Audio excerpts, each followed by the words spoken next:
Usama bin Laden کے بعد امریکہ نے ایک اور خفیہ آپریشن میں القاعدہ سربراہ ایمن الظواہری کو قتل کر دیا ہے۔ امریکی ڈرون حملے میں مارے جانے والے ایمن الظواہری کو 9/11 حملوں کا ماسٹر مائنڈ سمجھا جاتا ہے۔ مصری سرجن ایمن الظواہری پہلے اقوال المسلمون کا حصہ تھے۔ انہیں مصری صدر انور سادات کے قتل کے الزام میں گرفتار کیا گیا تھا۔ چند سالوں بعد رہا ہوئے اور افغانستان چلے گئے۔ وہاں اسامہ بن لادن سے ملاقات ہوئی اور سوویت فوج کے خلاف جنگ میں حصہ لیا۔ 80 کی دہائی میں جب اسامہ نے غاروں میں پناہ لے رکھی تھی، اس وقت ظواہری نے ان کا علاج کیا اور یوں وہ اسامہ کے دستراس بن گئے۔ 2011 میں اسامہ بن لادن کی ہلاکت کے بعد ظواہری نے القاعدہ کی کمان سنبھالی۔ امریکہ نے ان کے سر پر $2.5 کروڑ کا انعام رکھا ہوا تھا۔ خدشہ ہے کہ اس حملے کے بعد امریکہ اور طالبان کے درمیان پہلے سے ہی کشیدہ تعلقات اب مزید کشیدگی کی طرف جائیں۔ امریکہ ظواہری کی افغانستان میں موجودگی کو اپنے اور طالبان کے درمیان ہونے والے دوحہ معاہدے کی خلاف ورزی قرار دے رہا ہے، جبکہ طالبان اس ڈرون حملے کو دوحہ معاہدے کی خلاف ورزی قرار دے رہے ہیں۔ ایمن ظواہری کی ہلاکت اسامہ بن لادن کی موت کے بعد القاعدہ کے لیے سب سے بڑا دھچکا ہے اور ان دونوں آپریشنز میں خاصی مماثلت بھی ہے۔ امریکہ نے طالبان حکومت کو اس کارروائی کی کوئی پیشگی اطلاع نہیں دی۔ بالکل اسی طرح ایبٹ آباد آپریشن سے پہلے امریکہ نے پاکستان حکام کو لاعلم رکھا تھا۔ ظواہری پر حملے کی منصوبہ بندی بھی کئی سال سے جاری تھی۔ اسامہ بن لادن کی پاکستان میں موجودگی کا بھی امریکہ کو کئی سال پہلے سے علم تھا اور طویل عرصے تک اس کی پلاننگ ہوتی رہی۔ جس کمپاؤنڈ میں اسامہ کی ہلاکت ہوئی وہ دارالحکومت اسلام آباد سے صرف 33 میل کی دوری پر تھا۔ انٹرنیشنل میڈیا کے مطابق امریکی حملے کے دوران ظواہری بھی کابل کے جس مکان میں موجود تھے وہ طالبان وزیر داخلہ سراج الدین حقانی کے مشیر کی ملکیت ہے۔ امریکی حکام کے مطابق ایمن ظواہری کو جب ڈرون حملے میں نشانہ بنایا گیا تو وہ کابل میں اپنے گھر کی بالکنی میں کھڑے تھے۔ ان کے اہل خانہ اسی گھر میں موجود تھے، تاہم وہ حملے میں محفوظ رہے ہیں۔ اسامہ بن لادن بھی اپنی فیملی کے ساتھ ایبٹ آباد کمپاؤنڈ میں مقیم تھے، لیکن آپریشن میں انہیں بیٹے، بیوی اور محافظوں سمیت ہلاک کیا گیا تھا۔ اسامہ اور ظواہری دونوں کی ہلاکت کے خلاف آپریشن کے لیے آدھی رات کے بعد کے وقت کا انتخاب کیا گیا تھا۔ بن لادن کی تلاش کے لیے امریکی اور پاکستانی انٹیلیجنس ایجنسیز کے درمیان کئی سال سے تعاون جاری تھا، لیکن امریکہ کی یک طرفہ کارروائی پر پاکستان کی جانب سے سخت رد عمل سامنے آیا تھا اور پاکستان اور امریکہ کے تعلقات طویل عرصے تک سرد مہری کا شکار رہے تھے۔ اب ظواہری کی ہلاکت کا طالبان کی جانب سے کیا جواب آئے گا، کیا ممکنہ طور پر جواب ہو سکتا ہے؟ بات کرنے کے لیے ایاز وزیر صاحب سابق سفیر ہیں، مجھے جوائن کر چکے ہیں پروگرام میں۔ السلام علیکم سر، خوش آمدید آپ کو کہتی ہوں۔ سر، امریکہ نے کابل میں ڈرون حملوں میں القاعدہ سربراہ کو ہلاک کرنے کا دعویٰ کیا ہے۔ امریکہ اور اتحادیوں کو سر 21 سال سے ایمن الظواہری کی تلاش تھی، کتنی بڑی کامیابی کہتے ہیں آپ اسے؟ جی، کامیابی تو ظاہر بات ہے بہت بڑی ہے، کیونکہ ایمن الظواہری ایک بہت بڑا نام تھا اسامہ بن لادن کے بعد، تو اب اس کے جانے کے بعد کوئی ایسی نامور ہستی جو دنیا جانتی ہو وہ شاید ان کے پاس اتنی جلدی آسانی سے ممکن نہ ہو۔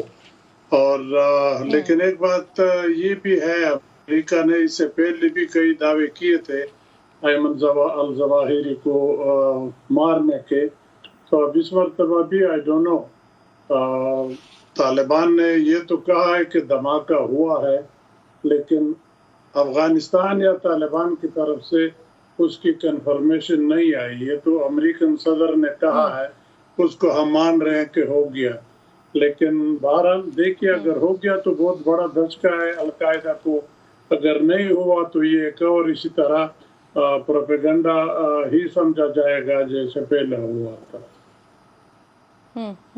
اچھا ایاز صاحب، امریکہ سے ایویکویشن سے پہلے سر ڈرون حملے کرتے ہوئے داعش دہشت گردوں کی ہلاکت کا دعویٰ کیا تھا امریکہ نے، جو بعد میں غلط ثابت ہوا، پھر اس پہ ان کو معافی بھی مانگنی پڑی۔ انخلا کے بعد سر یہ پہلا براہ راست ڈرون حملہ ہے جو امریکہ نے افغانستان پر کیا ہے، تو ترجمان طالبان نے حملے کی سخت مذمت بھی کی ہے۔ کیا سمجھتے ہیں سر اس کا دونوں ممالک کے تعلقات اور خصوصاً خطے پر اس کا کیا اثر پڑ سکتا ہے؟ دیکھیے، دونوں ممالک کے تعلقات تو شروع سے اگر دیکھے تو طے ہی نہیں، دشمن تھے، ایک دوسرے کو مارتے رہے، پھر دوحہ جو معاہدہ ہوا اس کے نیچے دونوں نے آپس میں کچھ وعدے وعید کیے، ایگریمنٹ سائن ہوا۔ اب امریکہ کہتا ہے کہ یہ اس کی وائلیشن ہے، لیکن طالبان جو میں نے ایک دو سے ابھی کل آج صبح سے ایک آدھ افغانی سے بات ہوئی، طالبان سارے نہیں، لیکن ان کا کہنا یہ ہے کہ دیکھو وہ تو افغان سرزمین کو اگر استعمال کر کے امریکہ کے خلاف ایکشن کی جائے تب وائلیشن ہوگی، اگر کوئی وہاں پرامن رہتا ہے تو اس کی وائلیشن تو نہیں ہے۔ لیکن بہرحال یہ تو ان کا اپنا تجزیہ ہے، لیکن القاعدہ کے ساتھ طالبان نے کھل کے کہا تھا کہ ہم ان کے ساتھ تعلق نہیں رکھیں گے، ان کو اپنے ملک کے اندر دوبارہ افیکٹو ہونے نہیں دیں گے۔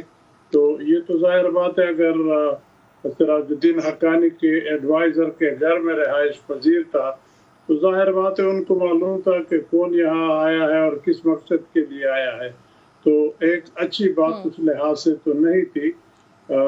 اس ریجن میں جو مسائل آئندہ کے لیے ہو سکتے ہیں یا جس کا خدشہ ہے، وہ ظاہر بات ہے اگر افغانستان میں طالبان کی حکومت کمزور ہو گئی یا درمیان سے چلی گئی اور دوسری اتنی طاقتور قوت یا افغان سسٹم حکومت درمیان میں نہ لا سکی، تو افغانستان کے اندر بہت سارے ملیٹنٹس ہیں بشمول القاعدہ کے، ٹی ٹی پی ہے اور بھی بہت سارے ہیں، تاجکستان کے خلاف، ایران کے خلاف، ہمارے خلاف، چین کے خلاف، وہ سب وہاں پہ ہے۔ تو وہ کس مقصد کے لیے بیٹھے؟ ظاہر بات ہے ان کا مقصد ہے کہ ان ممالک میں وہ اپنا اثر و رسوخ بڑھائے، چین میں یگور مسئلے کو ہوا دے، پاکستان میں ہمارے جو کے پی اور بلوچستان ایریا ہے اس کو مزید جنگ کی طرف لے جائے۔ لیکن ہمارا چاہے ایک بات چیت چل رہی ہے ٹی ٹی پی کے ساتھ، شاید کچھ اس سے اچھی پیش رفت یا اچھے نتائج نکل آئے۔ صحیح۔ اچھا سر، اسامہ بن لادن کے بارے میں کہا جاتا تھا کہ ان تک پہنچنے کے لیے پاکستانی ڈاکٹر کو استعمال کیا گیا تھا، تو آپ سمجھتے ہیں کہ ایمن الظواہری کے معاملے میں بھی ایسا ہوا ہو، کسی مقامی افغان کا استعمال کیا گیا ان تک پہنچنے کے لیے؟ دیکھیں پاسبلٹی تو ہے، کیونکہ ایک تو اس کی سر کی قیمت کوئی $25 ملین تھی، $2.5 کروڑ، بہت بڑی اماؤنٹ ہے۔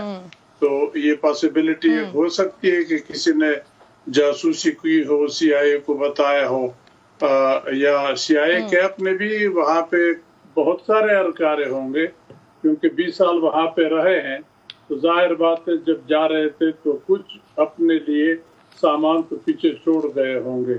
تو اگر اسی طرح بالکل نشانہ باندھ کے اس کو مارتے ہیں تو یہ اس چیز کا ایک انڈیکیشن ہے کہ ان کے جو انٹیلیجنس کے آلات ہے یا جو لوگ ہیں وہ بہت ہی صحیح ان کو انفارمیشن دے رہے ہیں، اور اسی پہ کارروائی کر کے انہوں نے بہت بڑا ایک شخص القاعدہ کا مار دیا۔ اسامہ بن لادن کے بعد یہ دوسری بہت بڑی کامیابی امریکہ کی ہوگی القاعدہ کے خلاف۔